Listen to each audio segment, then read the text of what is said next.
श्री वटवृक्ष स्वामी महाराज मंदिरात देवीजींची महाआरती संपन्न। श्री वटवृक्ष स्वामी महाराज देवस्थान येथे शारदीय नवरात्र महोत्सवानिमित्त देवीजींची स्थापना व घटस्थापना विधी आज सोमवार दिनांक 22 सप्टेंबर 2025 मोठ्या भक्तिभावात संपन्न झाले। देवस्थानचे चेअरमन महेशजी इंगळे यांच्या प्रमुख उपस्थितीत व पुरोहित मंदार महाराज पुजारी यांच्या हस्ते विधी पार पडला।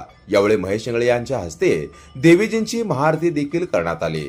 या प्रसंगी बोलताना चेअरमन महेशजी इंगळे म्हणाले की वटवृक्ष मंदिरातील नवरात्र महोत्सवास जुनी परंपरा आणि ऐतिहासिक वारसा लाभला आहे। दरवर्षीप्रमाणे यंदाही भक्तांनी उत्साहाने सहभागी व्हावे असे आवाहन त्यांनी केले। देवस्थानच्या वतीने शुक्रवार दिनांक 26 सप्टेंबर ते रविवारी दिनांक 28 सप्टेंबर या कालावधीत सकाळी 9 ते 11 वेळे 3 दिवसीय देवी महात्म्य पोथीपुराण सेवेचे आयोजन करण्यात आले आहे। ही सेवा देवस्थानच्या ज्योती मंडपात विश्वस्त उज्ज्वलाताई सरदेशमुख यांच्या अधिपत्याखाली पार पडणार आहे। सोमवार दिनांक 6 ऑक्टोबर 2025 रोजी कोजागिरी पौर्णिमेनिमित्त देवस्थानकडून महानैवेद्य दाखवून दूध प्रसाद वाटप करून उत्साहाची सांगता होणार आहे, अशी माहिती इंगळे यांनी दिली। यावेळी त्यांनी सर्व देवी भक्त व स्वामी भक्तांना नवरात्रीच्या शुभेच्छा दिल्या। या कार्यक्रमास प्रथमेश इंगळे, मंदार महाराज पुजारी, मोहित पुजारी, व्यंकटेश पुजारी, श्रीशैल गवंडी, प्राध्यापक शिवशरण अचलेर, बाळासाहेब एकबोटे, स्वामीनाथ लोणारी, रविराज महेंद्रकर, महेश मस्कले,